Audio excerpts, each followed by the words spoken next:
Welcome back, everybody, to a new episode of Off the Rope with John and Josh. I am Josh. And I'm the AEW champion, John Moxley. Have you gotten over that case of chicken shit? I'll give you a paradigm shift right into tomorrow. Just like I did Le Champ, Chris Jericho. Le Champion! Oh, speaking of Le Champion, I forgot to put this in the notes. Oh, Le snap. Champion has officially gotten his first match.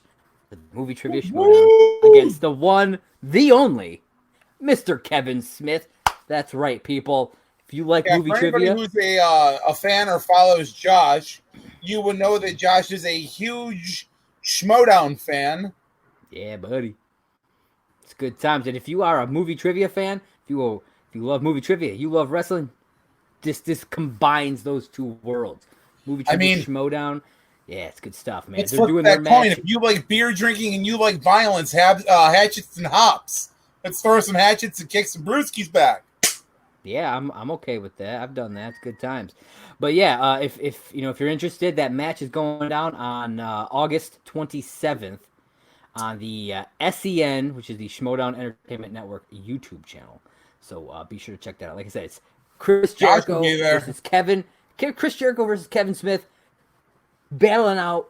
See who has the best movie trivia knowledge. It's going to be. I think honestly, Kevin Smith is going to win this one. Yeah, man, it's going to be interesting. I don't we talked about a little bit about this. I don't know what kind of movie knowledge Jericho really has. Like, I don't know his knowledge base. I know Kevin Smith I don't really has know a what high he knowledge knows. base. Yeah, so I think he's the mystery in this one, and I am pumped to see it. It's going to be a huge one. I gotta say, I'm pretty excited. So yeah, so that was a little off the top news before we even really get into everything. So welcome, everybody. What is up, ladies and gentlemen?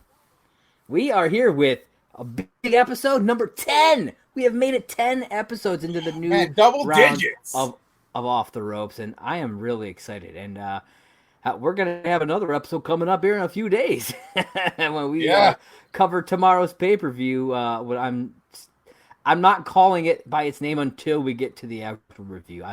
There's a pay-per-view tonight. There's a pay-per-view tomorrow. It's true. Yeah, and we will talk a little bit about some of the stuff happening on the pay-per-view that's happening tonight. So yes, this is Off the Ropes, episode number 10. I am Josh. That is John. And we are going to get into it. Bam, there's our logo. Chapow! Boom! Good stuff. All right, so right off the top, we have a little bit of breaking news from today's Slammiversary. That's right. Impact had their Slammiversary pay-per-view today. It's still going on right now. That's true. It's happening right now. We just want to talk about a couple of really cool things that are going on over there. Yes, some stuff popped up. Some stuff popped up before we went live with our video, and I'm sure that there will be more news tomorrow or when we record for Extreme Rules for our review for that. I'm sure there will be more news from. I'm sure there will. So why don't you talk about what you talked about with me, and then I'll talk about what I sent you. Okay. So there have been a couple of pop-in appearances at Slammiversary tonight, and the first one I want to talk about is the one, the only, Mr. Heath Slater. That's right, baby, Heath Slater, Slammiversary, showing up in his free agent T-shirt. Ah, man, it was fantastic. It was if you go on ProWrestlingSheet.com, they have their article up there, and it's got the video of his surprise, I guess you could say, appearance. Definitely a big surprise. Fantastic, man. I love Heath Slater, and I was real bummed when he didn't wind up, getting to stay at WWE. I was reading some stuff that apparently, he got that appearance on Raw recently, where he came out with that free agent shirt, and he came out with Dolph Ziggler, and he confronted Drew McIntyre about he wasn't there for him, when he got shit canned in April and all this stuff, and he talked about how it was a nice closing of a chapter for him, and I thought that was really cool. But apparently Drew McIntyre had to talk him into appearing on Raw Yeah. for that. So after all, I was like, what is going to happen with this guy? But now, bam, showing up on Impact. This might get me to watch Impact if I can fucking find. I don't know if I can even. I don't even know if I don't know if I have Access TV. To be honest with you, on my cable package, I'll have to see. And I'm not sure if Fight TV shows the regular weekly episodes. I'll have to check and see what they air. Honestly, that one I don't even know anymore. Because that's how you order the pay-per-views through Fight TV. Yeah. So I don't know if they put the episodes in how quickly they do. I don't know. I'll have to look into that. But I loved Heath Slater, and from that video. I mean, you watched the video. I did. This is like he says in it. This is a Heath Slater that we've never seen, and he looks determined. He looks hungry. He looks a little vicious, and I like it. What do you think? Well, I know one or two things about being vicious in the ring. Right. Now, I'm excited to see Heath Slater showing up over there because, I mean, yes, you're absolutely correct. WWE was a chapter of his life. Let's hope that Impact Wrestling can turn things around and actually utilize Heath Slater right. Not necessarily throw him in the main event right away, even though I think Heath Slater is a main event player. Yeah.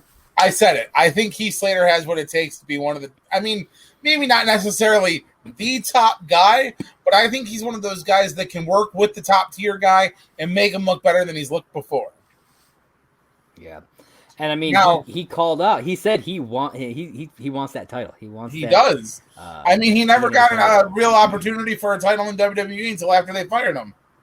Yeah. And then they're like, "Oh, here's a shit match for the WWE title." Yeah.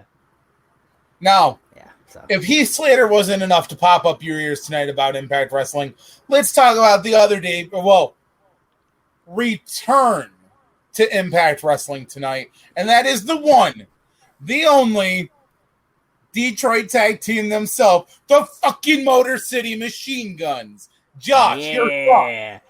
Man, when we used to actually watch Impact regularly, they were some of the they were like one of the draws for me. I was gonna say they were one of your favorite tag teams for a long time.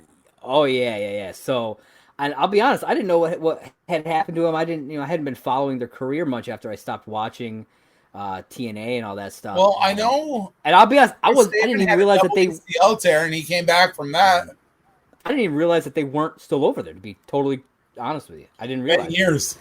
So when you sent me this, I was like, oh shit. I mean, that's awesome.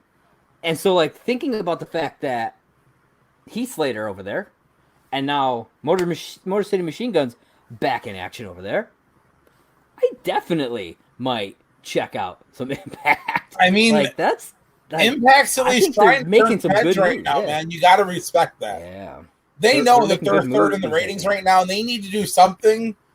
I mean, already tonight we know that the Good Brothers are going to be on Slammiversary. Heath Slater showed up tonight. The Motor City Machine Guns. I mean, it might be a one-off. Who knows? You're going to have to tune in to find out. Yeah. So, I mean, good for I hope not. I hope that this is something that's going to stick for Impact because I think it's something that they need. They need this type of talent over there. They do, man. They need to start realizing that they're third tier. And they got to start doing something. Yeah. I mean, even you yourself said it. You don't follow Impact, even if it's just reading about it online. I may not watch a lot of AEW, but I try to keep up on stuff that's happening at least over there now.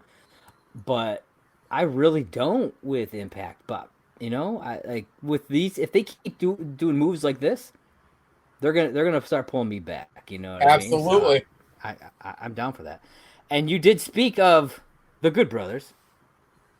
We do have some news about Gallows and Anderson. Apparently, they had passed up signing with AEW to stay with the WWE. They went and they talked to some people about a lot of stuff recently, a whole lot of stuff since their release. One of these was that AJ Styles had convinced them to stay. Thinking this would be better for them. The three of them would be able to stay together and they'd make more money and all this stuff. And then, when the axe got dropped on a ton of people, they were in that mix and got let go. So it was revealed by Gallows that it was actually because of Paul Heyman that a lot of this kind of stuff happened. Now, to preface this, okay, Gallows what came out and said and told a little bit of a story about how he had a conversation with Paul Heyman a while back, where Paul said, "If I ever lie to you, go on social media and fucking bury me. Fucking put me under the dirt, because I fucking deserve it. And I want those guys in the locker room to know that I can't fucking be trusted." Now, I don't know how long ago this interaction happened, but he thought that he was on on good terms and everything with Paul Heyman and whatnot. And then so after they got released, he went around asking some people about trying to figure out what happened, why. They were doing good stuff. They had literally just been part of that Boneyard match, and that was a huge match, and they were right there as part of it. And then the next thing you know, they're gone. So somebody backstage, told them that it was because of Paul Heyman. This is something that he was pushing for, apparently. And so they told AJ Styles this. AJ Styles went and confronted Paul. He said that he didn't have anything to do with it, and that he gave his word that he was telling the truth. Okay, so Styles goes back, tells Gallows and Anderson this. So they go back to their source, who originally told them all this, and their source says no, Heyman is lying. Okay, so they go back to Styles. And Styles goes straight to Vince McMahon with this. And Vince confirms to him that Gallows and Anderson were not part of Vince's list. That it was to quote, a Heyman thing. And so it was because of Paul Heyman. This was something that he pushed for. Apparently, Heyman thought they were making too much money for what they were doing. And so he pushed for them to be released. Now, yes, they admit, at the end of the day, it's Vince McMahon who makes the final call, but Paul was like one of his right-hand men, Like, he was right there. He was the executive director of Raw, for crying out loud. Apparently, AJ Styles did not want anything to do with Paul Heyman after finding stuff out about this. I can't say I blame him on that. He went to the executive. He told them that he didn't want to work with Paul anymore, and so that's why he got moved over to SmackDown, because he didn't want to work with Heyman anymore. And then not long after, Heyman loses his position as executive director of Raw, and now it makes sense. You know what I mean? It's like apparently AJ felt guilty about all this because, like I said, it was AJ who pushed them to stay in the WWE, who to turn down the offer from AEW. And so, he felt shitty about all this, but it was all because of Paul Heyman. But fear not, Anderson and Gallows landing on their feet, and they are now signed with Impact. So, I know there was a lot of stuff there. I want you to unpack your stuff. I want to say I see this in a slightly different light, where, yes, I understand it's Heyman's decision. He influenced Vince to be like, hey, I got these guys on my list. They're getting paid a lot of money. They're not doing much. But at the end of the day, them not doing much isn't their fault. WWE has a shit tag division. Maybe, just maybe, if you focused on your fucking tag teams and not who you're fucking hiring this week and then main eventing them next week, maybe you could fucking do something then. And maybe you wouldn't be firing all these fucking people who can actually draw you fucking money. But, I mean, what the fuck do I know? Not like I've ever stepped foot in a fucking ring. Not like I've ever laced up a fucking pair of boots. And not like I didn't book a fucking company for 10 years. Yeah, it's... But what the fuck do I know? I mean... the way I'm going to say this is, though, I feel bad for Anderson and Gallows because, honestly, I liked it once they came into the company. I mean, Gallows came back into the company, but I liked the Good Brothers. I like that you kind of got a variation of the Bullet Club, whether it was the Balor Club or the club itself with, like, AJ. I like that they would just come out and be funny. They'd call people nerds. They'd kick some people's asses. Yeah. I enjoyed them, and I thought they were a good tag team. But like you said, WWE doesn't know what the fuck they're doing with tag teams. And that's it. I mean, we've lost a lot of talent. It's so blatantly obvious when you watch AEW. It's ridiculous how obvious it is that WWE has no clue what they're doing with tag teams. When you see a company who knows exactly what to do with tag teams, it's mind blowing. Well, I mean, and that's the thing. Like Gallows and Anderson went through some top talent when they were in the company, and I mean, guys like Gallows and Anderson, The Ascension, Enzo and Cass. I mean, shit, we can go back further than that if you really wanted to, but I mean, that's not what we're focusing on right now. The fact is I feel bad for them for losing. Hopefully, again, with going to Impact Wrestling, hopefully they won't get misused over there. And hopefully, I mean, I know I said it a couple weeks ago. I think Impact Wrestling has a ticking clock on it. And I don't see them being around much anymore or much longer for that matter of opinion. But that is my opinion. Really hoping. And like I said, right now, I think the tag divisions everywhere. WWE, Impact, AEW seems to have the tag division on lockdown, and they seem to know what they're doing right now. Only time will tell. But like I said, Impact Wrestling has a ticking clock, and that is my opinion, only my opinion. Yeah, I mean, I agree that they have a ticking clock. I think that with all these moves that they seem to be making just recently over the last couple of weeks, that they may change that. I don't know if they will, but they may. Only time will tell. Motor City Machine Guns, Heath Slater, and Gallows and Anderson, I think those are some great gets. And if they continue to do stuff like this, they may slow that ticking clock. And they may give AEW a little run. Who knows? We'll see. The problem is, the biggest problem that I see Impact having is reach. Because, like I said, what the fuck is Access TV? Yeah. You know what I mean? Well, I mean, that's I don't what know happened, though, after all that shit went down with, like, who's running Impact, who's funding Impact.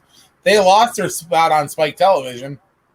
Yeah, and it's like not having like AEW's on fucking TNT. You know what I mean? That's like a mainstay fucking channel. It's insane. It's funny how if you really look at the WWE, for a long time WWE bounced. They were bouncing between USA and somebody else for a while. Like they would bounce between those two channels. Well, I know Raw was on. I mean, Raw's still on USA. Oh, Spike. They had Spike. They. I mean, they might have, but they were on Sci-Fi there for a long time. That too.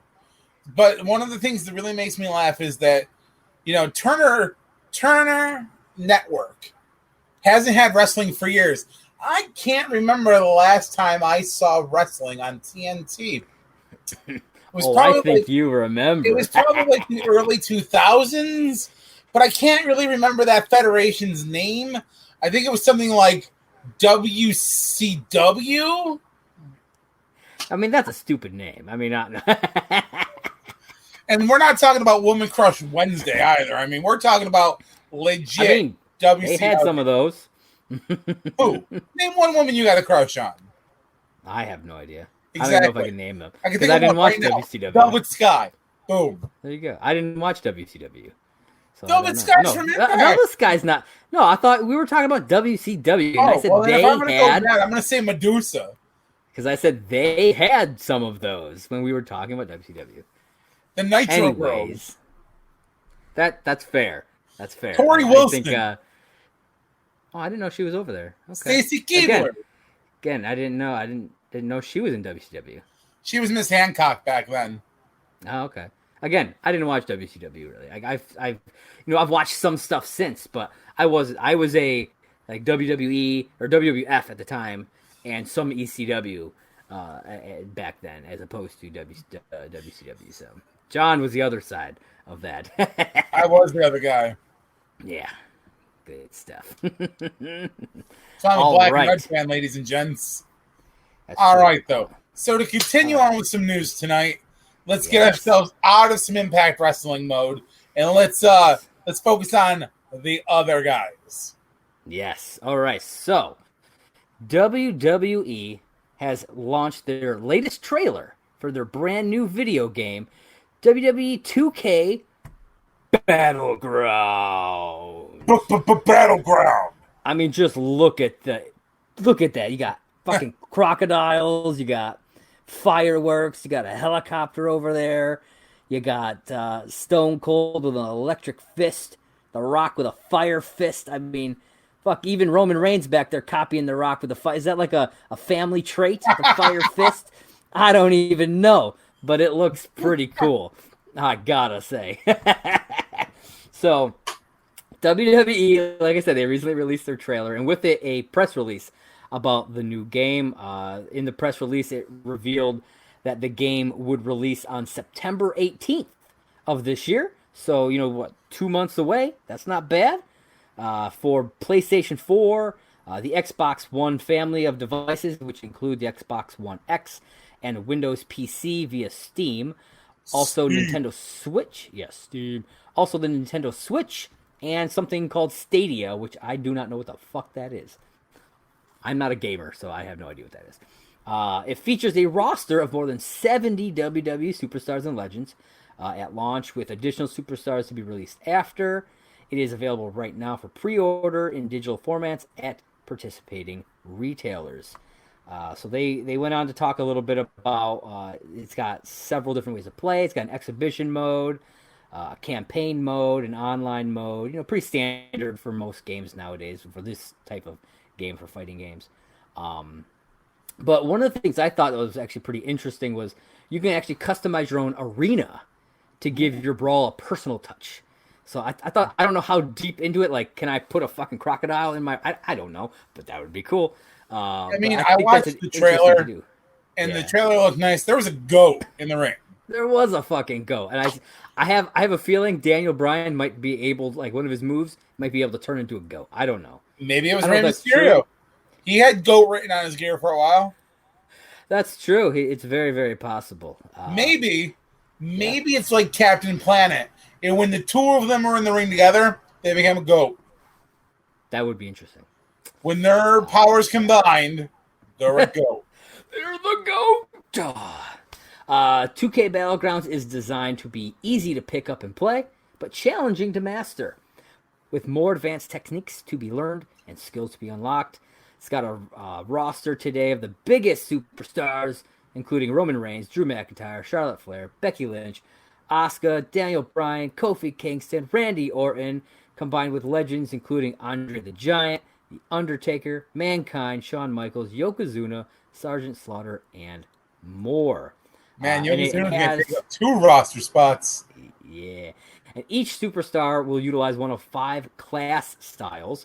Each class style has its own combat moves, strengths, and weaknesses.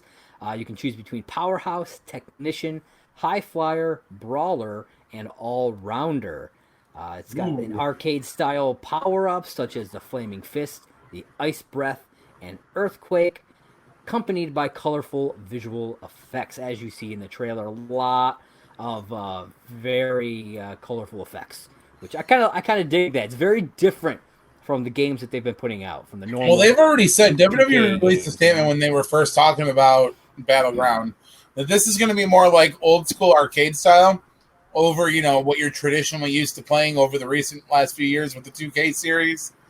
I think honestly, once they released 2K20 and there were all the issues with it and all the glitches and there were so many problems, I think WWE realized they needed to take a backseat to the realist wrestling game and see what they could do by focusing on something else.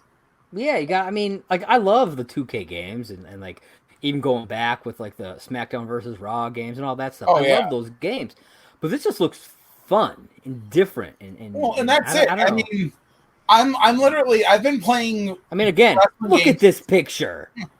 It's awesome. Honestly, every time I see the picture of Austin, I feel like they got this idea from watching an old school version of like Celebrity Deathmatch. Yeah, and like and they were like in the pitch meeting alone, they're just like, okay, guys, we need a new idea for a video game. We're literally getting our asses kicked out there with this 2K series. What do we do now? And somebody was like, well, I mean, I was watching Celebrity Deathmatch, and I mean, Claymation, Austin just looks cool. Maybe we could do that. And they were like, you're fired. And then they were like, but we're taking your idea. Let's make this a game, guys.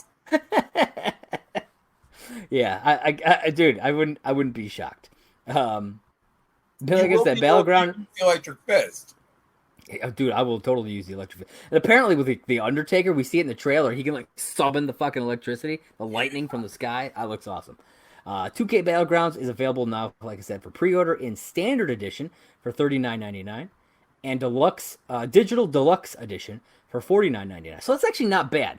Like, most games nowadays are like fucking $60, $70. Yeah. You can get it for $40, you get the Deluxe for $50. That's not terrible. I might pre-order it.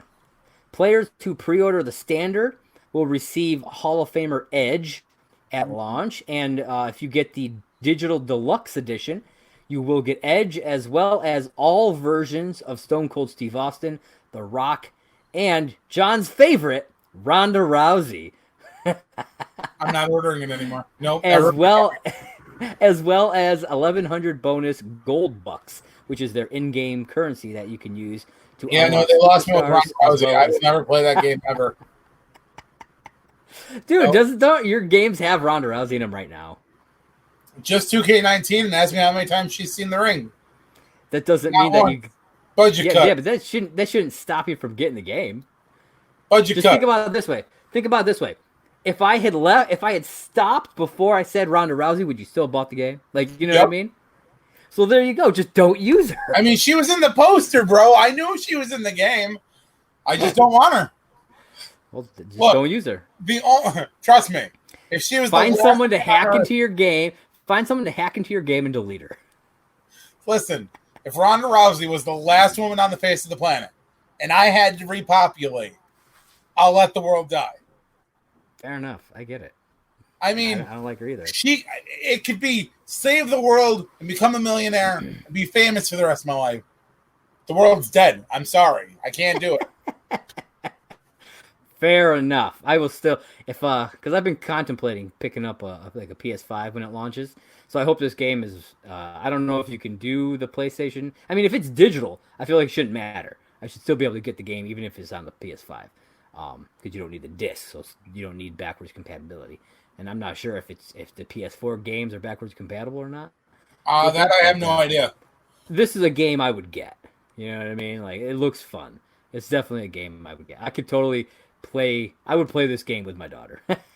It looks that fun. Just imagine playing this game with your kid. Like, come on. How cool I played 2K19 with my kid. He loves it. I know. Now imagine playing this game with him. Yeah, he'd probably like that a lot better. Yeah, so let us know your thoughts. Head on over to anchor.fm/offtheropesjj. Leave us a voice message. What are your thoughts on 2K Battlegrounds? This is a game that you plan on getting? I don't know. Let me know. You want to battle me? Let's battle. You can hit me up on Twitter. It's simply SaneJ1. Challenge me to a match. There. I'll accept. Right. Ooh, wrong way. That way. Bam. Watch my finger. It's disappearing. It's going right into the hole of John. Right into John's hole. You're putting it in my hole? Ah. Better lube that shit up first. Oh, there's no time for lube. There's always time for lubricant. All right. So we are going to move on to our next story. Apparently, WWE says that they feel, specifically Vince McMahon, by the way, that they feel ready to return to arenas as long as they are reopened safely. What are your thoughts on this? Do you think this is too soon? Jumping the gun? Are they jumping the shark over here? Absolutely, it's too soon. Just like Evil, I agree. Just like Evil Knievel trying to do that last jump he did. You're not prepared. Don't do it. Just saying. Yeah, you're going to start putting people back in arenas. It's not going to be safe enough. Now, look, I understand people have to start getting back underway with stuff. Things have to start reopening.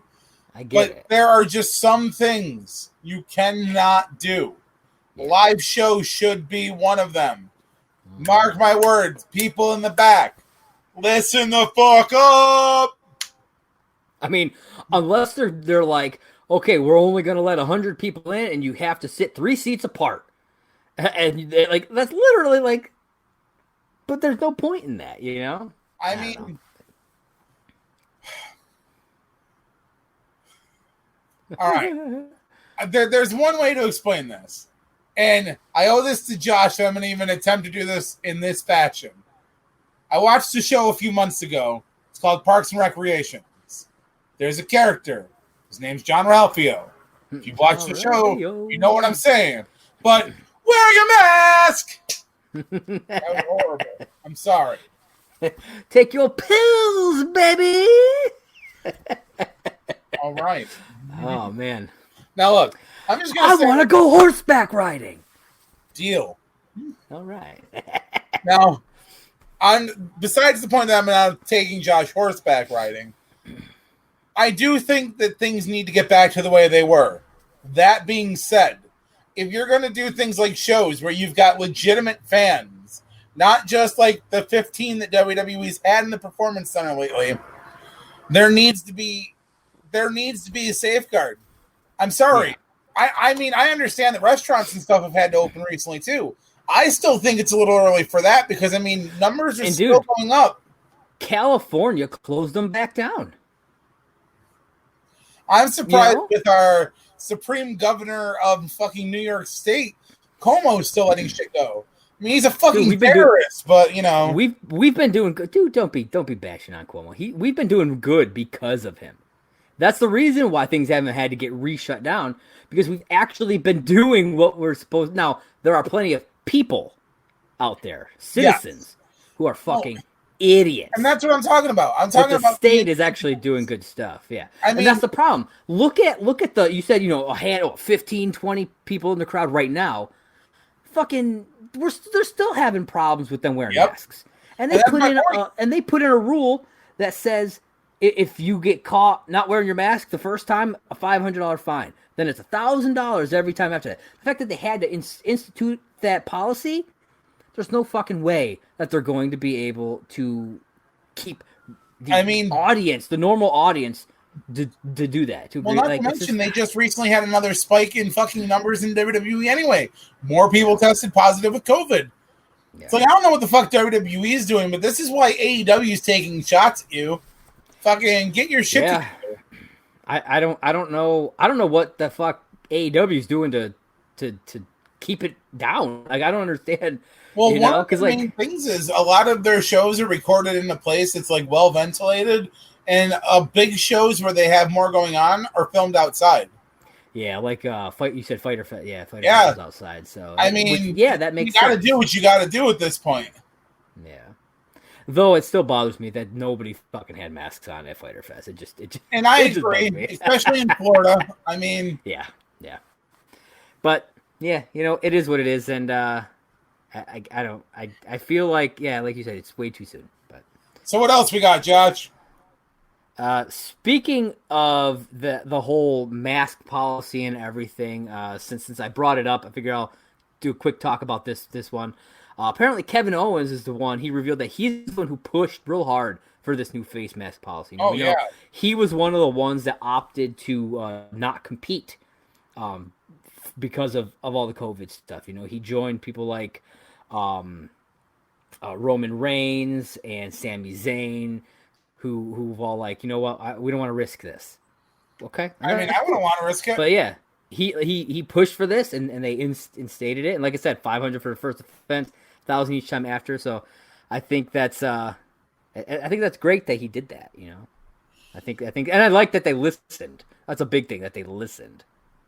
Yeah. So, do you have anything that you want to add to that? No, I mean, I agree. I think it's a great thing, and I give Kevin Owens a lot of credit for pushing for it. Yeah. Okay. So, someone who both of us don't particularly care for, Mr. Brock Lesnar, apparently won't be returning to the WWE for quite a while. It's confirmed that he will not be back for SummerSlam, which was the rumor, and it has been said that he, like I said, will not be back for quite a while. I don't know what that particularly means, but I'm fine with that. I have no qualms with that. I'm not a big fan of him. He's a part-timer who they fucking just give him the title, and then he just fights 3 times a year, and that's it. It bothers me.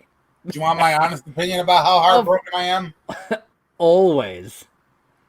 I am so heartbroken that Brock Lesnar is not going to be on television.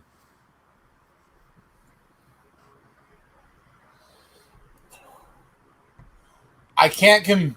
I can't. I just can't. I'm literally on the verge of tears of happiness that somebody who deserves a fucking spot actually might get it now. Maybe, just maybe, we can focus on one of the 30,000 guys we just signed to actually get a spot in the WWE.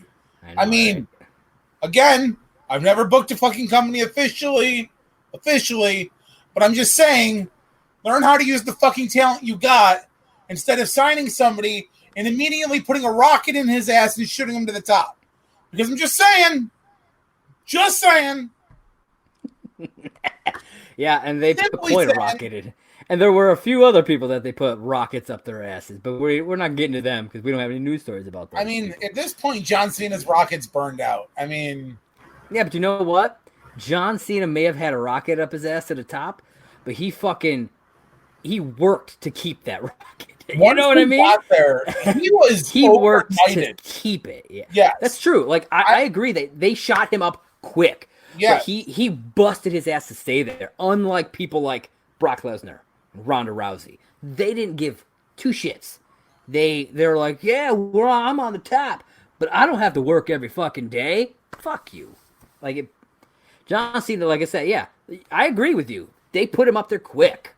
And I understand why a lot of people resented him for that. There are a lot of guys, though, at this point still in the business. There are so many guys that even if they're not the main event, guys like CM Punk, who was the main event for a while. Guys look at Randy Orton. He's been there since 2002. Yeah, but I'm not talking about guys like that. I'm talking about the guys who deserve to get a push. Guys like CM Punk weren't ever supposed to be a main event. I got you. Paul Heyman like a Daniel Bryan. Daniel Bryan. I'm thinking most people didn't think would get to the heights that he was at. But I'm talking guys like who haven't gotten that push, like Zack Ryder. Oh, okay. Kurt Hawkins. I mean, in recent times, Dolph Ziggler. Yeah. Guys who could probably hold their own in the main event if they were trusted and given the right spot. Up until recently, Drew McIntyre. Yes. Yeah. He's a perfect example. And that's exactly my point. It's guys that, so not to keep going back to like yesteryear people, but there are definitely guys who could have been main event people. Jinder Mahal is a prime example of guys who are main event talent that when they're in a spot in their career, you look at them and you go, no. Yeah. Had you told me 11, 12 years ago that Drew McIntyre and Jinder Mahal were going to be WWE champions, I would have fucking laughed at you. Yeah. Drew McIntyre and Jinder Mahal, WWE champions, and Heath Slater, who was the leader of that group, shit-canned and going over to fucking Impact, I would have been like, you're fucking crazy. Yeah. Instead, fucking McIntyre went to Impact, honed his skill, made himself better, built himself up, came back home, and was like, this is my time. And you never know. Heath might do something like that, but I guess only time will tell. Back in like the early 2000s, I remember a guy who wasn't utilized very well, who had a theme song, and it used to go something like, it's my time! It's my time! It's my time! Wonder whatever happened to that guy. I don't know. He's probably in a gutter somewhere. Should I do the impersonation? Should I do this? Sure. Listen, kid, I'm going to need you to go out there. I'm going to need you to spit some water. Don't chew gum on the way to the ring. We don't chew gum in the WWE. My name's Paul. Don't know. I mean, this is don't know if you know who I am. My name's Paul. My name's Paul. You can call me Paulie L. I got famous for having sex with the boss's daughter and spitting some water. 2002, I blew out my quad. I came back. Did it again. I was like, at some point. Fair enough. Well, my name's Paul. Hello, Paul. And so we're gonna move on to the next one. You spoke about CM Punk. So CM Punk has kind of been in the spotlight a little bit, and in the positive side, not negatively. So I spotted recently on the WWE on Fox Twitter page, not like the at WWE Twitter page, but it's the at WWE on Fox, which is Fox's WWE Twitter page specifically. But still obviously linked to it. They tweeted out a I mean, it's technically a picture, but it was like kind of colorized or whatever of CM Punk. It had been what, like 10 years or whatever Yep. since they said 10 years ago, CM Punk kissed the WWE goodbye or something like that. And I was like, huh. In one of WWE's official Twitter pages, posting something about CM Punk when for years they were just completely ignoring anything about CM Punk. And then recently, CM Punk tweeted some stuff out about WWE and John Cena, like praising, stuff that he did for him during his time there and everything in a positive manner. And I'm like, what the fuck is going on here? Is something happening? Is John's prediction of the SmackDown hacker being CM Punk, is that coming true? What is happening, John? You tell me. I mean, I don't know. I'm just saying that I've got a feeling. I can't fight this feeling. Oh, okay. Any longer? Sure.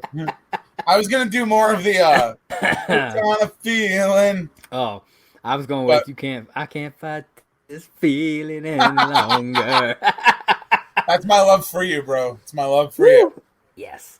So what are your thoughts on these thoughts. tweets first off, and then the possibility of something with CM Punk?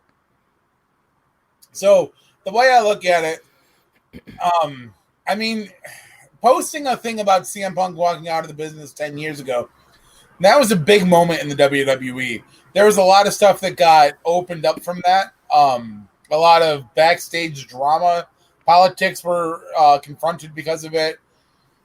If CM Punk comes back right now, I am super happy for that. But I think they need to have some more people in the crowd, because the moment that music goes off, there's going to be an eruption. There's going to be people just like super happy that Punk is back. Which is one thing. If he is the SmackDown hacker, I think that's why they've kind of shelved that storyline for now. Yeah, I think that they want a crowd for that reveal. Like they want it to be huge. Here's the big question for you. If CM Punk comes back right now, first, two parts to this question. One, do you bring back CM Punk face or heel? And two, who do you put him up against? And third part to that question, do you main event him instantly, or do you gradually build him back up? I think you bring him back as a face. Because I think you want to build the goodwill toward him. You know what I mean? Like, I understand, you can bring people back as heels and people will still love that, but there was so much animosity there when he left. I think bringing him back as a face would actually help with that. And I think put him up against somebody like an AJ Styles. I think it would be a good match for him. The two of them could work fucking beautifully together. I don't know if they ever did, but they could. And there's a possibility of them fighting each other in Impact back in the day. Maybe. And I think as far as main event, non-title main event, yeah. I'd be fine with that. If they just randomly were the main event of one of the pay-per-views, like him and AJ Styles, main event in that pay-per-view, I think that'd be solid. I really do. All right. Hear me out. This is my prediction. Let me tell you something, brother. The music goes off. We all know it.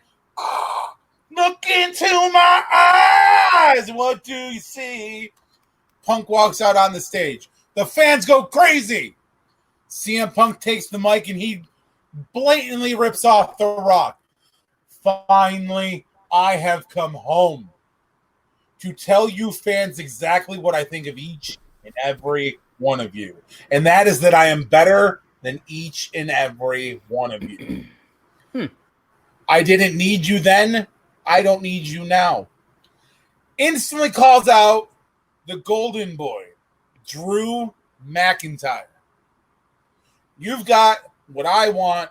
I'm coming for it now.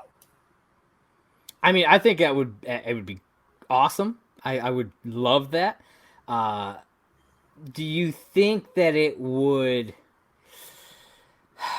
because the tweets he put out did specifically praise the fans. He did. You know, I'm saying what I want to see.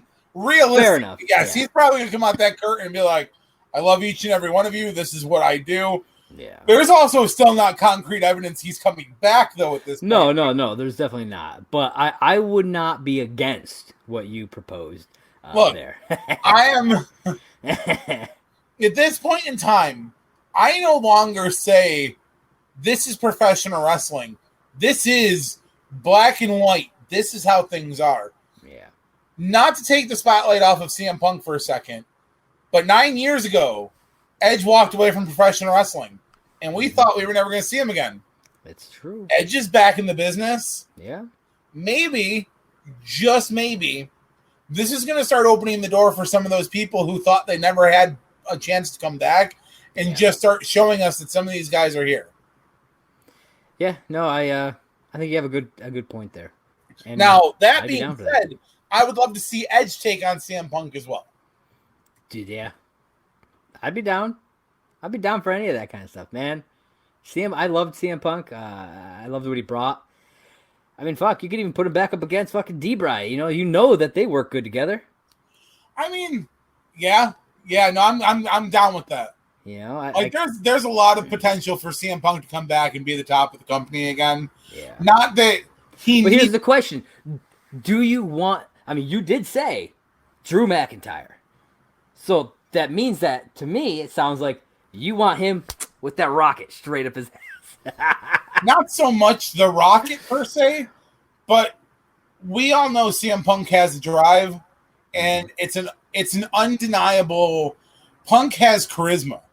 Oh, the moment that man gets a mic in his hands, it doesn't matter. Punk is gold. Oh yeah.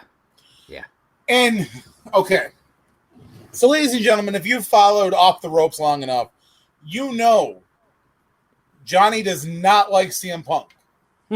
However, that being said, his feud with The Undertaker turned that around for me. I gained a tremendous amount of respect for him as a worker. So, like, if I was going to say, like, bring CM Punk back, here's the top 3 guys I put him up against. Drew McIntyre, Daniel Bryan, dare I say possibly Randy Orton. I think that could be interesting. I mean, Randy Orton, he's up there in his years, man, but he's looking better than he has ever looked before. Yeah. Now, we're talking like Punk is also a different guy than he was like 10 years ago. Yeah. He looks different. His personality is going to be a little different. But hopefully with him returning, that might mean that we get a return of somebody else. Yeah, I know you want her back. Not as much as you want her back. And her front. And upside down. I mean, I wouldn't say no. By the way, ladies, if you're listening to this, if there's any ladies listening to this, Josh, hit him up on Twitter. He's single. I am. It's true. I'm putting that out there. Yeah. I don't mean to put his personal business out here on the podcast, but the brother's single. And I will entertain all offers. Hey, what's up? How you doing? Doing pretty good. All right, we're going to move into our next story. This is an interesting one, if I do say so myself. Charlize Theron, actress extraordinaire. She is fantastic. You've seen her she was recently in Atomic Blonde, kicking ass in that. She's in the new Netflix show, what is it called? The Old Guard, I believe, which she's like an immortal ass kicker there. Pow, pow, pow. I feel like anything she plays, she's an ass kicker. Not always, but a lot of times. And if you want to see a little more of her, you can always go watch The Devil's Advocate with Keanu Reeves. Good stuff. But she accepted an invitation from one Kofi Kingston to come and join the WWE. Now, Kofi went on and stated, I think you might actually have a career or a future if you wanted it as a WWE superstar. The fact that you are able to pick up those moves so naturally, I would love to see you go one-on-one with a Becky Lynch, with a Sasha Banks. maybe even a Charlotte Flair, I feel like you would win, or I feel like you would fit in right there. So Charlize went on and responded, "Wow, is this an invite? Yes, when and where? I know we're in a crisis situation right now, so it's not anytime soon, but that sounds awesome, and I will get my ass kicked. So that would be really entertaining for everybody to watch, because I am a mere actor." All right, John, what are your thoughts on Charlize Theron and the possibility of her coming to the WWE? I don't hate the idea. I mean, she's an action star in her own right. I think she could definitely handle the physicality. Obviously, she would need to be like trained and all that stuff, but we've seen actors do it before and do it well. Okay, so not to get off of track of Charlize Theron, who has been your favorite celebrity to ever step foot in the ring? I think Stephen Amell's, like the few times Really? he was there, because the stuff he did with Cody as Stardust, I thought was great, and I thought he put in the work, man. I thought he did a great job. He did. He is definitely one of my favorites. Let me finish talking about one, and I'll backtrack to this, and I'll give you my answer. It's definitely not Gronk. No, mine's not Gronk either. I have a legit answer, but it's another story, and I don't want to trump this story. I think Charlize Theron would be a great addition to the roster if she was trained and she can hold her own. Yeah, I have no problem with celebrities or sport athletes, for that matter, jumping the barrier and doing something different that's out of their norm. Yeah. That being said, I would like to see what somebody like her could do in the ring, because, like I said, I think she could hold her own. Now, the sidebar to that is, I had a celebrity that I was going to say that I really liked seeing in the ring that wasn't Stephen Amell, but I recently discovered from watching something that I didn't realize and the reason why it happened, and that is my choice, Mickey Rourke. Okay. Now, we all know Mickey Rourke did a movie back in like the early 2000s, and it was called The Wrestler. Now, he appeared at WrestleMania that year in the crowd. He was supposed to have a match with Chris Jericho at WrestleMania, and apparently Vince McMahon in the studio couldn't come to terms on an appearance for Mickey Rourke in the ring because they couldn't tell if it was going to help him or hurt the movie. So instead, that year at WrestleMania, Jericho fought a bunch of legends. There was Snuka, Piper, Flair, and Ricky the Dragon Steamboat. And then after the match, Jericho called Mickey Rourke in the ring. He went to hit him. Mickey Rourke ducked him, and boom, popped him in the face. And Mickey Rourke stood over Jericho. Now, I recently watched the video about how Mickey Rourke was all in to do a match with Chris Jericho, and he wanted to do this match. And I mean, his part in The Wrestler was phenomenal, and they did a really great job at showing you how the backstage politics and things work that you don't typically get to see, even though I know a lot of people who hated it because it's not the best movie ever, but it's good. And Josh can even confirm that that is about as accurate to a wrestling lifestyle as you're going to get. You're famous when you're there. You are your personality. But there's a lot of the times that when you're not in the wrestling business and you are yourself, you deal with the who the hell am I? Yeah. Yeah, I get that. And I think that it's a solid point there about him, yeah. I like Mickey Rourke. He's interesting. He's a weird dude. He's interesting. He used to be a really pretty dude. Pretty, huh? Pretty. I see what you like. I kiss him. Fair enough. All right. So we have another story here about a former WWE wrestler, Mr. One, No Way Jose. No Way Jose has officially changed his look and his name. He is now going by Levi Valens. Put out a video kind of showing his new transformation and everything. Essentially, really, this video, I feel like, was just there to kind of, like I said, showcase who his change, but also to slam the WWE. You know, I mean, he makes the comment, he's shedding his corporately mandated persona and all that kind of stuff. A lot of stuff like that. which I thought was, I don't know. I'm not sure how I feel about it. I know John's got some feelings about it, so I'd like to hear what you got to say. Okay, so this is going to be my "Let Me Tell You Something, Brother" of the week. Oh, here we go. I wish I had a little graphic for that. Oh, create one for next week. Let me tell you something, brother. When you get a job and you work that job, you do what you're told to do. Whether you like it or not, that's just how it works. They pay your bills, they give you some money, and you do what you do. Now, for that being said, for you to trash them in a video that you piggybacked off EC3, you're showing me you're nothing more than a piece of trash. I don't want to book your ass. Now, the look it's different. A lot of people are used to seeing No Way Jose with either the big fro or the dreaded back hair with the extensions. And in this video, if you watch it, he's just got his hair straightened. And it's like half braided down one side, but then it's like straightened on the other half. Are you trying to be serious? Are you trying to just be angry right now? You're not telling me who the fuck you want to be. EC3 was decent and was like, hey, I'm a main eventer. I'm EC3. I was this guy, and I'm going to be that guy again. You're just like, I had a job and they paid me, and I showed up and didn't do much, and I got a paycheck. Fuck you. That's exactly what I got to say about that. All right.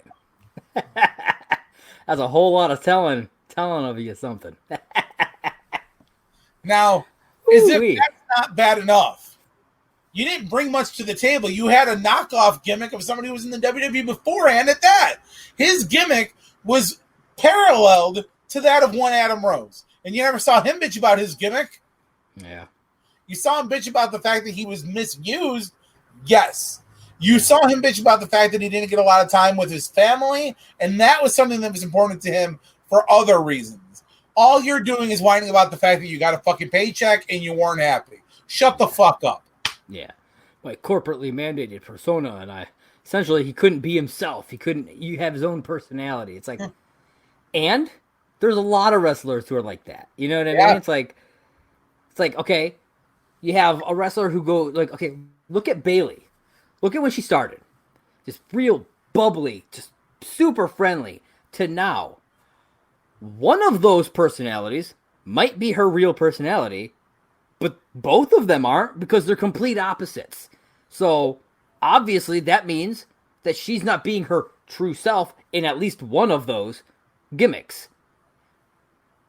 Yet she's still doing her thing, So it's like, shut the fuck up. See, I feel bad for guys. Like, a lot of guys that I know hate their gimmicks. Like, Orton hated his gimmick for a while. Yeah. You got guys like Tyler Breeze and Fandango. Guys that I know they have potential, and they get locked into shit gimmicks. But what do they do with it? They do their best. They hold on, and they make an impression with what they can. Because the guys who ride the wave are the guys who are rewarded later on. Yeah. For the most part, yeah, I agree with that. Yeah, I didn't with this whole video. Like, I never really cared about No Jose all that much in the first place, and I watched this video, and I'll be totally honest with you. It kind of reminded me of like the promos we used to do when we first started out that just weren't very good. I don't know if you got that, but well, that's kind of what I got. Okay, so the first thing that I noticed during his promo is that he was still wearing the No Way Jose shit, like the vest, the armbands, and I get the metaphor. You're shedding your skin, and you're becoming comfortable with who you are. But yet, all you really give me is a name and a shitty promo. I don't know who the hell you are. Yeah, and I get that the name is a play off of his real name. Oh, and I mean, I get that as well. I still don't like it. But the funny thing is, though, okay, so had he not been like in his No Way Jose shit or like reference that's who he was, when they turned the camera to him changing his hair and shaving, I wouldn't have recognized him. Yeah. Yeah, no, I get it. I think he could have.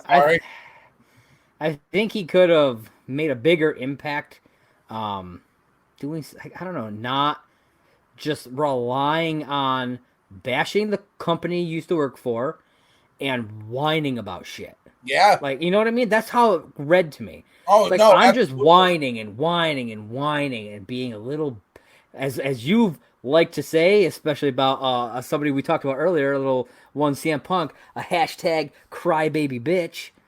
Look, Uh, I, that's what he was doing. okay. Like, So I know I reference this a lot. I've been in the business. I've worked for at least 2 or 3 different feds. Now, one of those feds, anybody who knows me, I didn't have a good time there after a very long time of working for somebody. Am I going to shit on that person and their fed? No. Because I'm very grateful for the experience I got there, the friendships, the networking, the people I met.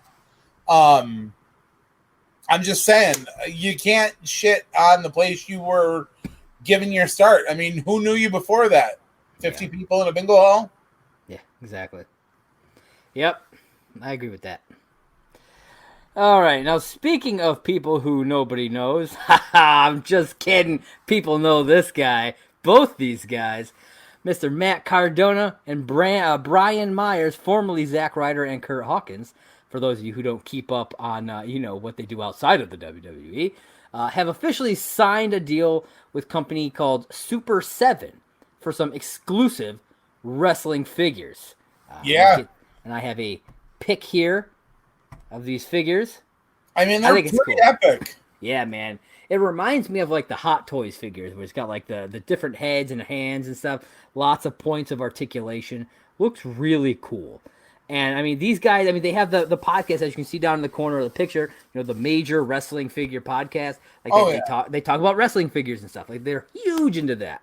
They also have a YouTube show for toy hunting for like wrestling figures and stuff. Yeah. I mean, seriously, if you get a chance, check out both. I mean, the podcast and the YouTube show are actually pretty entertaining.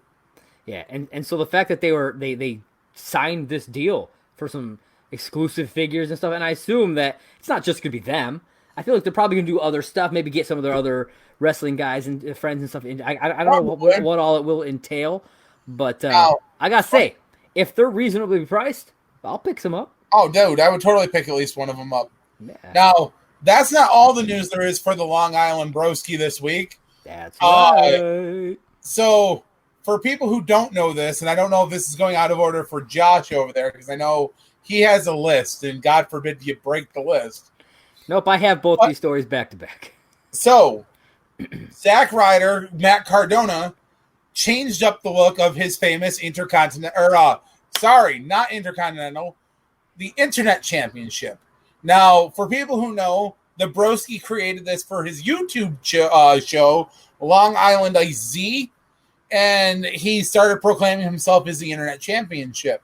And then champion, yes. Yeah. He took like an old school rounded IC title belt, and he wrote like Internet Champ on it. And then after like, I think it was like 10, 11 episodes, he actually had like an official like Internet Championship made, and it had like a really cool faceplate on it that looked like Zach's like spiked hair and the headband. Now I know Broski over here has a new image of the new Internet Championship, and honestly, I have to say it looks pretty epic. Yeah, look at that. You got the old one there. Oh, dude, that's a really great side by side too. Yeah, I love this title. I think it's looks fantastic, and it doesn't showcase his WWE gimmick like how the original one did, which made sense because that's what he was doing. Absolutely. So like he could theoretically take this to another company. You never know. Yeah, it's like the FTW Championship. You just never know where it's going to show up. I mean, just look at that thing, man. The skull, everything. This looks really cool on it. I like the shape of it. I will say, I'm really shocked he still left the purple headband.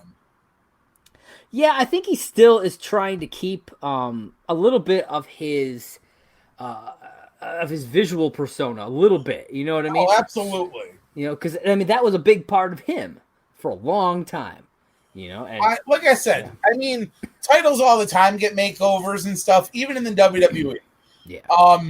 So I mean, it's a matter of time before we got the makeover on the Internet title. Yeah. Now, and I really like it. speaking of makeovers on titles, you like that segue?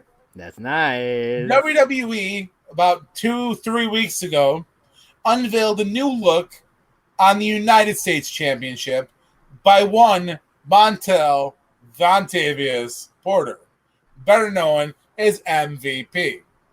So, backstage has it that WWE is using this to promote the makeover on the championship, but there are a lot of side stories stating that this might not actually be the final U.S. title that we see.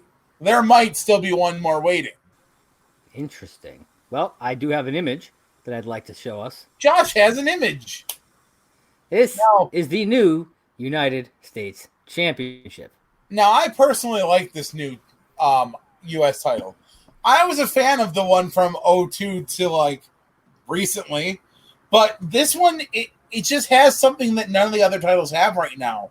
And it looks prestigious. It's got a good size to it. There's obviously the red, white, and blue representation. The eagle looks beautiful. Yeah. Now, when they first showed this title, I didn't like it. I really didn't. And it wasn't until I got images like this, like these high-res images where you can really see the detail on it. I have began to kind of come around on it. It looks better than the original shots that we had of it.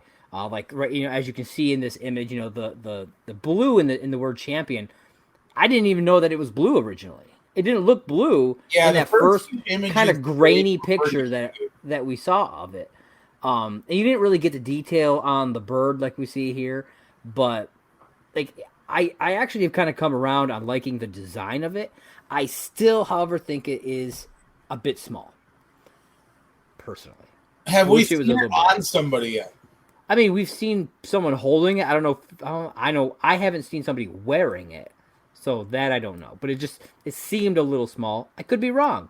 Yeah. I could be proved wrong, but yeah, I've kind of come around on it. I guess it'll probably grow on me, but I don't know. I'm glad you liked it though. I do. I mean, I've always liked the U.S. title. I mean, I was like Josh said, I was a WCW boy.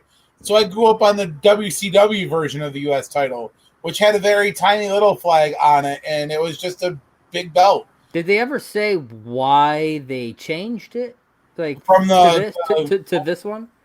It was just time. They said that the other one had its time, its run, and they wanted to go with something that was a little bit more modern, and they wanted something that was going to look a little bit more sleek and fit with the designs currently used. Okay. Fair now, enough. In my personal opinion, I've seen a lot of like fan art and stuff on U.S. titles that people were making. They had like similar structure to the current like WWE Championship and the Undisputed or Universal Championship. And I have to say, I'm very glad that the WWE decided to go in like their own direction.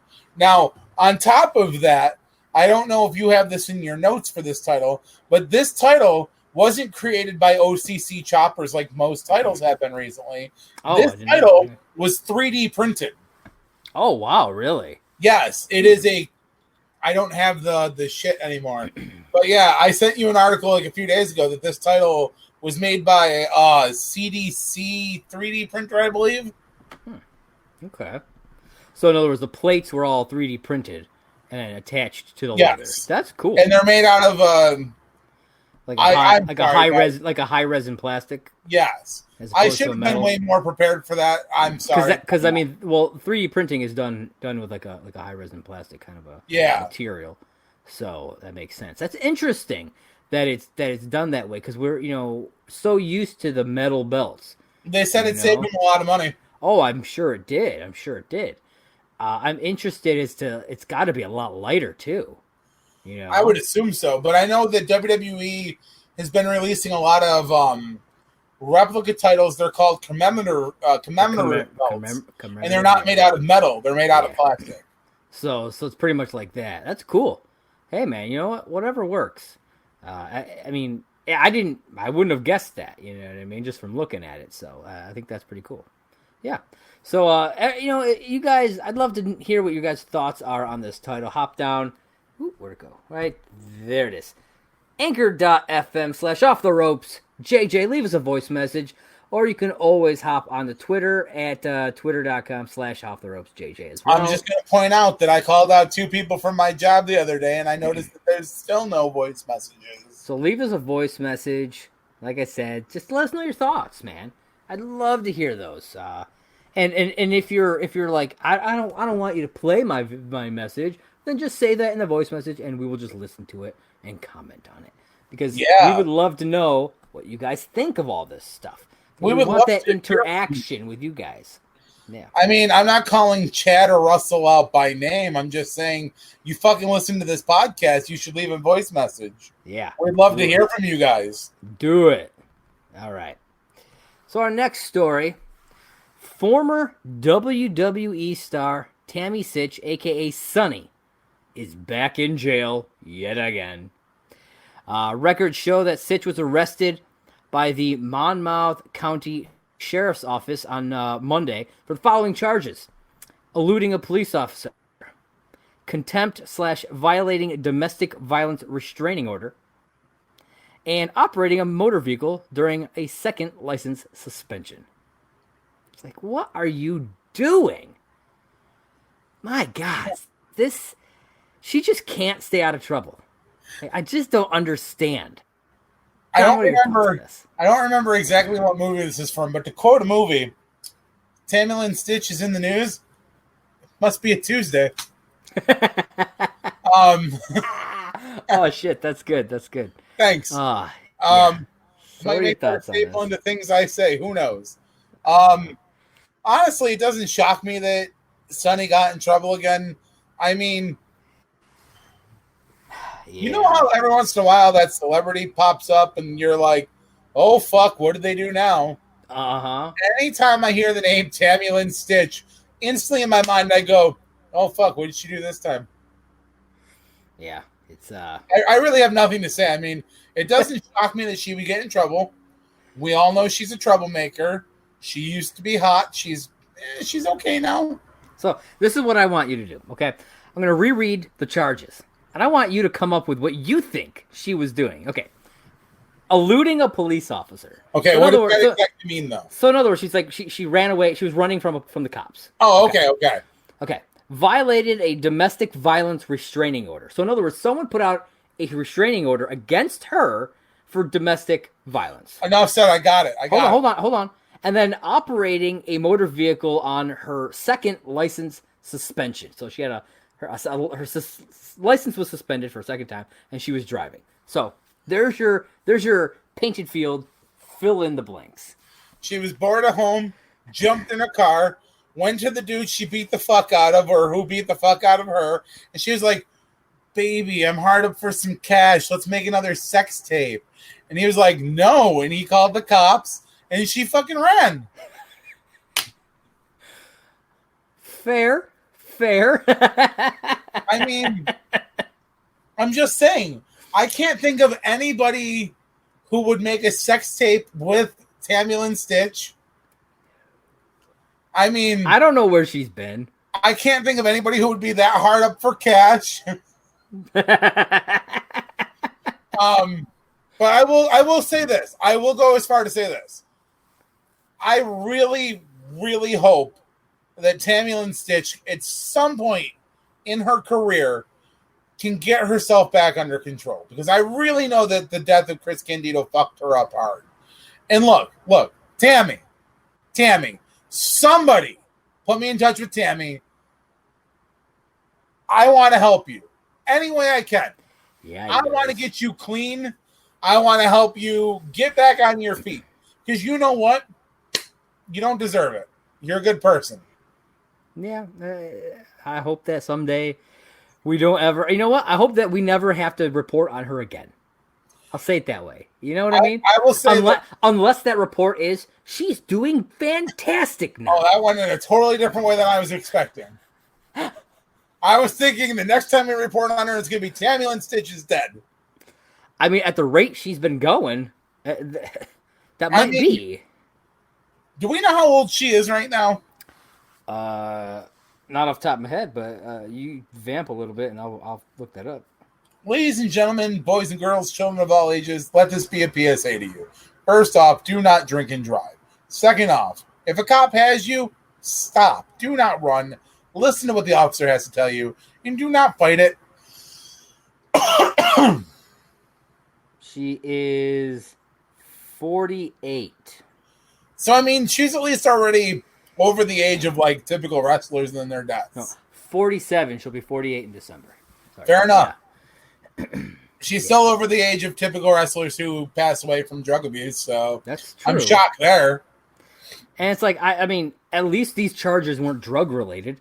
You know, like you said, she might have she's just doing something stupid. You know what I mean? I mean, and that's the thing. I mean, there's really no context to what really happened. Yeah. It's all speculation. What I assume is whatever happened to get the restraining order, because I don't actually know that story. She probably got pissed about something, or either that, or was trying to make up with whoever this person was. Yeah. And went there, which is violating that restraining order. The person probably wanted nothing to do with them. Called, like you said, called the cops. Whether there was a sex tape involved, I don't know. And then when the cops showed up, she probably hopped in the car, which she had a suspended license on, and ran from the cops. You know what I mean? That's probably what she did. And that sucks for her, but don't fucking do that. You know, you got a restraining order, just fucking stay away. Come on, just stay away.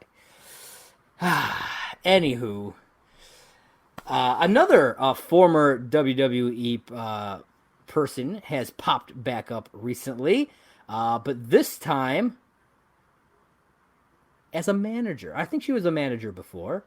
Absolutely. I know she was it's like she was at Raw. She was the general manager of Raw. She was the general manager of Raw and SmackDown for a little bit. This Vicky Guerrero has been revealed to be Nyla Rose's new manager. You know, last week we talked about Nyla Rose coming out during what was it, Fyter Fest? Yep. And saying, you know, that she had this new manager, but didn't say who. Apparently, Vicky Guerrero is that new manager. Excuse me. Mean, Excuse me.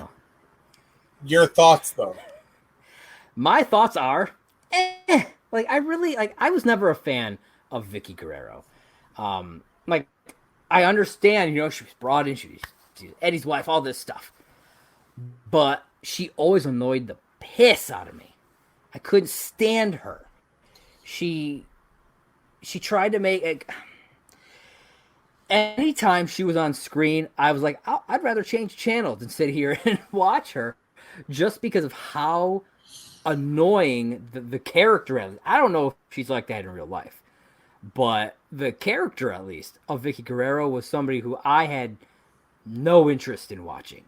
And when Nyla Rose said she had this managers are what bring you to gold in AEW, apparently. That's her thought process here. And she said that she had this big surprise. She had a manager locked down, and it was going to be awesome. This is super underwhelming for me, and meh. Again, what are your thoughts? Meh. I mean, I don't know how Vicky's going to play out on screen as a manager again. I have a lot of hopes that it'll go well for Nyla Rose. I really do. I can't really use the context of the one time I met Vicky Guerrero because it wasn't the best of experience even for me. Josh knows the story because he was there. So was my little sister. So for those of you who know, after a wrestling show, there's always the cavalcade of everybody leaving out the back. So fans usually gather there in hopes to get an autograph. And Josh, myself, and my little sister stood there waiting to get Vicky or anybody who might have come out the door at the time their autograph. Now, Josh managed to score an autograph from a former WWE talent, Matt Stryker, and he was very polite, very kind, which I honestly would have expected from him because he used to be a school teacher. Now, Vicky Guerrero comes out with, I don't remember who she was with, but she was with somebody, and they were getting in a car, And all of I mean, little kids too. Little kids are like, Vicky, Vicky. And she does the, excuse me. And then, these kids are like, oh, come sign an autograph, please. Come sign an autograph. And she literally just kind of like turns a nose to them. And, my ass I don't give a shit what I say to anybody. If I offend people, oh well. I scream at the top of my lungs, way to make your dead husband look great. I'm like, you got famous off your fucking name. That's it. And the entire crowd around me goes silent, and you hear one guy in the back go, damn, dude, that's cold. That was pretty damn funny, though. Now, I mean, I can honestly say she still didn't come over and sign a fucking autograph, but it was what it was. Yeah. It would have been funny if she had, like, come on, like, what the fuck did you just say to me?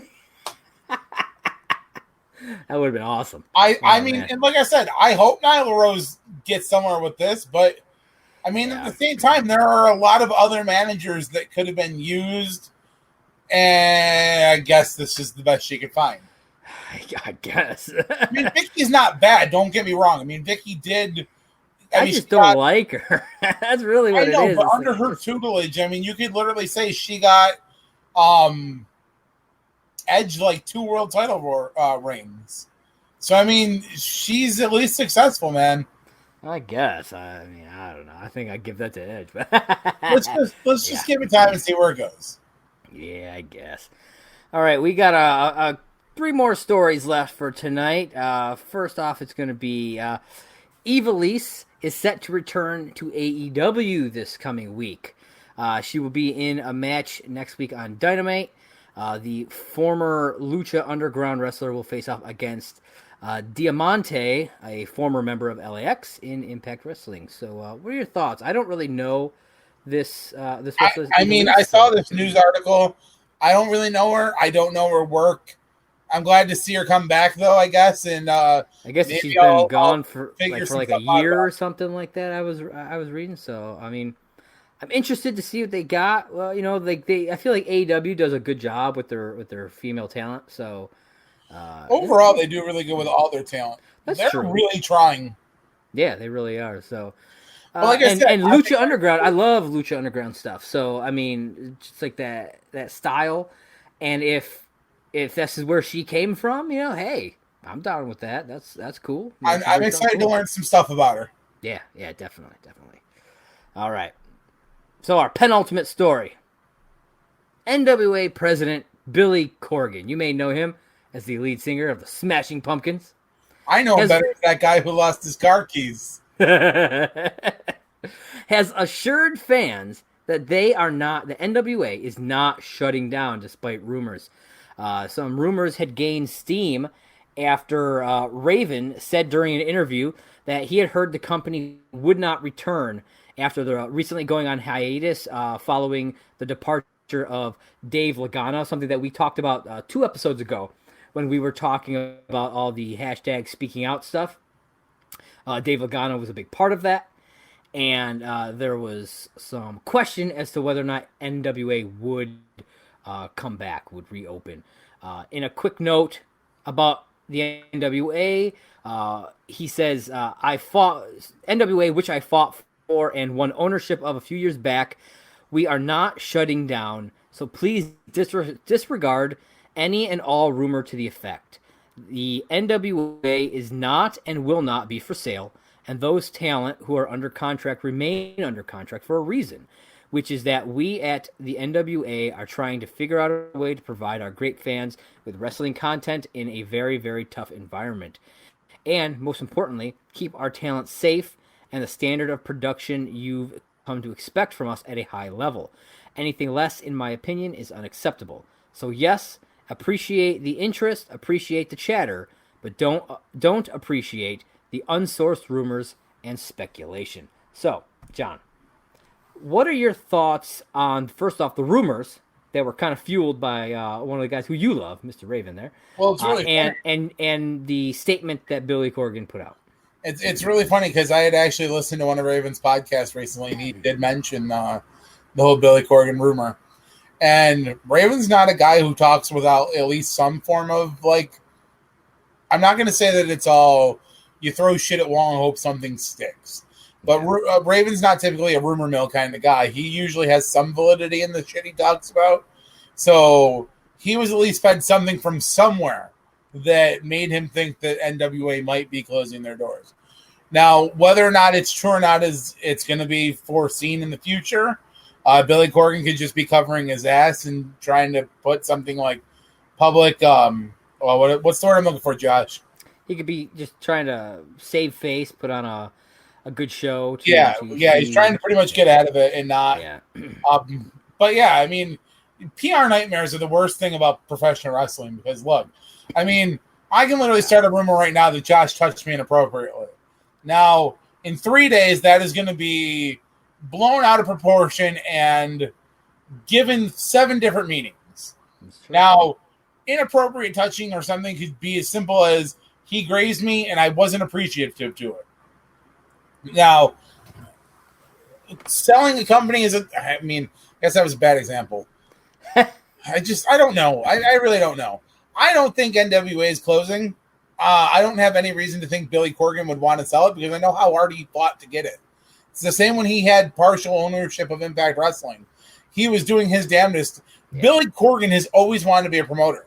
Yeah. So he's not just going to let this company go without a fight. And it's NWA, man. They are the grandfather of wrestling. It's the fucking NWA. He's not just going to let it go. Yeah. And if he does, then he's an idiot. The person who takes it, you can guarantee, will be like one of the biggest wrestling fans ever because he's not just going to let it go to somebody who's going to ruin it because, again, like Josh just said, it's the grandfather of professional wrestling. Yeah. Yeah.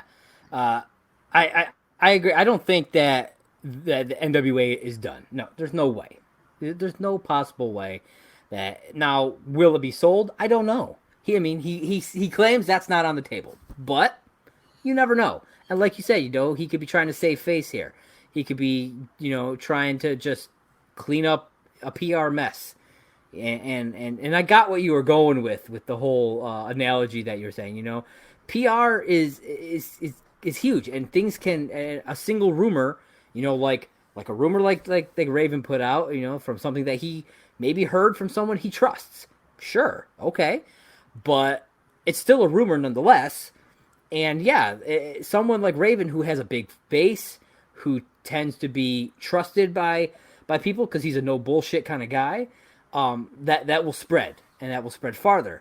So I'm glad. If it is false, I'm glad that Billy came out to set the record straight. If it's a true rumor, I get why he would say this, but if it's true, if it comes out that it is true, it's gonna make him look kind of bad, because he didn't get ahead of it in the first place. Oh yeah, absolutely. So, I like I said, I don't see this being the end of NWA, because there will always be somebody out there who will say, "Hell's yeah, I will buy NWA," and I'm not just gonna let that die. You know what I mean? As long as he's willing to sell it, instead of just driving it into the ground, then, which I don't think he would do. I think he's too big of a fan to allow it to die. I think he's smart enough to know that he will be smart enough to know, when the time comes, if the time ever comes, to have to do what he's got to do for the benefit of it. All right. And so I decided that we were going to end tonight's show on a nice positive note. A little bit of a smaller story, but a nice positive story. As positive as a COVID test? It's definitely, it involves a test, but definitely not a COVID test. Dude, you shouldn't talk about Andrew Martin. He's dead. No. Miss Sarah Logan, recently released from the WWE, has revealed that she is pregnant. Sarah Logan, real name Sarah Rowe, who is the wife of Raymond Rowe, a.k.a. Eric of the Viking Raiders, shared a video announcement on her YouTube channel that she is officially pregnant. They talked about how this was perfect timing after she got released. They started trying, and it happened like right away for them. Which I get that makes sense. A lot of times when you high stress stuff, and then you finish, like you end that stress, it makes it a lot easier for you to get pregnant. It happens to a lot of people. And so I want to get your thoughts on this real quick. What are your thoughts on Sarah Logan, Raymond Rowe, or Sarah Rowe, I guess I should say, because he's not. I'm absolutely happy for the two of them. I mean, congratulations to the both of them. From on the behalf of Off the Ropes with John and Josh, congratulations for the baby. Because both of us are fathers. And Ray, let me tell you, there's nothing like being a father. I have no doubt in my mind that you won't already make a great father. Because you, my brother, I know, and I'm sorry, if he's listening to this, if I'm calling him brother and he's offended, I'm sorry. But I know you live the Viking lifestyle, and that is a great lifestyle to install upon a child. Because, man, Vikings don't take shit from anybody. It's true. Yeah. I'm super happy, though. I mean, it couldn't have happened to a better couple. Yeah. I thought this was it was a cool way to do the reveal and everything and kind of put it up on their YouTube channel. I didn't before this, I didn't realize that she had a YouTube channel. Yeah, she didn't really use it much before her release, but now she's like... So I was like, that's really cool. And I'm really happy for them. She, like I said, she decided that she was going to kind of end her career. Apparently she was considering an MMA career, but obviously now that will be on hold until after the baby and things go, and then she'll kind of have to reconsider things for herself at that point. But yeah, I'm really happy for them. So yeah, I thought that was a good one to end our night on. Nice happy positive story. It's not very often we get to report positive. Let's talk about Sonny again. The only positive test she knows is never mind. No. Anyways, so that has been this episode number 10 of Off the Ropes with John and Josh. John, is there anything else you'd like to bring up before we end this show? I don't think what I want to bring up is PG. Fair enough. All right. So, if people want to find you somewhere, anywhere, give us your address. I mean, give us your social medias. I mean, I'm still on Twitter at Simply Sane J. Oh, wrong way. There. 1. Oh, right there. You can't miss me. I mean, I'm the big guy. I'm me. You can find me on Spotify or any other media broadcast. It's Simply Sane with J. It's a podcast about me, all about me. The inner workings of what goes on up in here. I need to get on filming another episode or recording another episode because it's been like 2 months now. I took a small hiatus from recording because the stuff I wanted to talk about was blowing up in media, and I don't want to be that guy. Otherwise, I'm on Facebook still at JJohnMade. And you, where can they find you? You can find me, wrong way, right there on Twitter at JP Raynor. That's JPRAYNOR. And of course, you can find us at Off the Ropes on Twitter, on Facebook, on YouTube at Off the Ropes JJ. Obviously, head on over to our anchor.fm/Off the Ropes JJ. Leave us a voice message, and we do have a Patreon. So once we start getting some patrons, we will pump out some great content. I mean, ladies and gentlemen, you can hit us up anywhere. Hit us up on Facebook. Hit us up on Twitter. Hit us up on Anchor. I mean, you hit us up anywhere. One of us is going to respond to you. Throw a comment on the YouTube from this video. I check all that stuff. And look, I know that there's a few of you, at least that I know, are listening to this. Mm-hmm. I'm just saying, reach out to us. Let us know what you're thinking. Let us know how you're enjoying the show. Let us know if there's anything you want us to talk about. I mean, come on. Yeah. You can also follow me on my other site, Merc with the Movie Blog, which is where I post this show as well. MercWithTheMovieBlog.com is the website. I actually just put a new review up there, so go and check that out. Also on Anchor and Twitter and Instagram at MovieBlogMerc, on Facebook and YouTube at Merc with a Movie Blog. All that good stuff. And if you're a DC fan, check out DCComicsNews.com at DC Comics News on all the social medias. I run that site over there as well. Again, this has been episode number 10 of Off the Ropes with John and Josh. I, as always, am Josh. And I am always someone. Usually with the name John. And officially, we are down to the count. See you next time. Peace.